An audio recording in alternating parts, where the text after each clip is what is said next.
kind of gloomy looking skies today. It's still bright and not raining, at least, I guess. And what's going on today? I guess I was reading this where apparently there was a manned, I guess you could say, drone in terms of carrying passengers and stuff like that.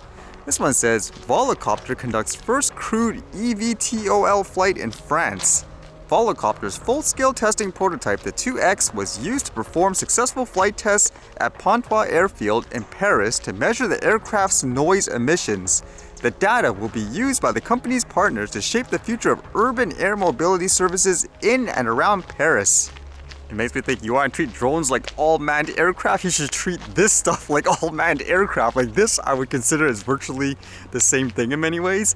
This one says, UAM refers to a subcategory advanced air mobility and how advanced aircraft can operate in and around cities. Seen as an addition to existing transportation options, UAM supports the development of environmentally friendly mobility solutions and will offer cities worldwide a unique mix of urban, multimodal transportation systems. And for smaller drones, the war and stuff is still going on between Ukraine and Russia. I've seen this before, but I guess apparently they're teaching Ukrainians to use this. It says at Polish site, Ukrainians trained to fly drones for rescue missions and targeting Russians. Within days, Krashenko hoped some of the 10 specialized quadcopters donated by an American manufacturer would be angling into the treacherous gaps of bombed-out apartments and high-rises, giving Ukrainian rescuers a better chance to reach victims. A little more throttle, said Bailey, gently touching the joystick controller. Watch the screen, not the drone. It makes me wonder if you should do that, because a lot of times that's how the accidents occur, where people stare at the screen all day long, and then that's it, they crash like with a tree branch or something like that. And these aren't consumer drones where the main purpose is just to fly up, get some views, for example. This is meant to, I guess, smash into things. It says here, that is mind-blowing. Krashenko said after Bailey intentionally punched the drone through the side window of a derelict hatchback. After the craft was steered twice into the car, the glass gave way in a glistening shower of shards. Just more examples how you can't classify every single, quote, drone as the same thing. Depends on what you're using and how, ultimately, huh?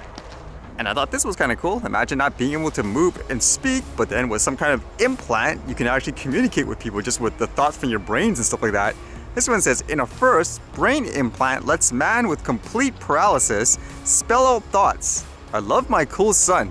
Surgically placed electrodes enable person with late-stage ALS to communicate via neural signals. If the new spelling system proves reliable for all people who are completely locked in, and if it can be made more efficient and affordable, it might allow thousands of people to reconnect to their families and care teams, says Renaud Scheer, a neuroengineer at University of Essex. I guess since it is an experiment, you'd have to agree to this really early on. It says the participant in the new study, a man with the ALS who is now 36, started to work with the research team at the University of Tübingen in 2018. When he could still move his eyes, he told the team he wanted an invasive implant to try to maintain communication with his family, including his young son. His wife and sister provided written consent for the surgery. Consent for this type of study comes with ethical challenges, says Aaron Klein, a neurologist and neuroethicist at the University of Washington, Seattle. This man wouldn't have been able to change his mind or opt out during the period after his last eye movement communication. Sounds like there was a gradual progression too. It says on the first day he could move the tone, and by day 12 he could match it to a target pitch. It was like music to the ear, Chaudhry recalls. The researchers tuned the system by searching for the most responsive neurons and determining how each changed in the participants' efforts. So extremely technical, experimental, and I guess as they indicate, it's really expensive. Like, what does it say here? He estimates the system would cost close to $500,000 over the first 2 years. So it wouldn't be accessible for most people, but it'd be cool if they could develop this tech a lot further. I think those videos are really cool, the ones that you can see online, for example, the people who have never been able to hear before, all of a sudden they could, just thanks to all the innovation and all that. I think it's great in this way too.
Alright, see you guys later.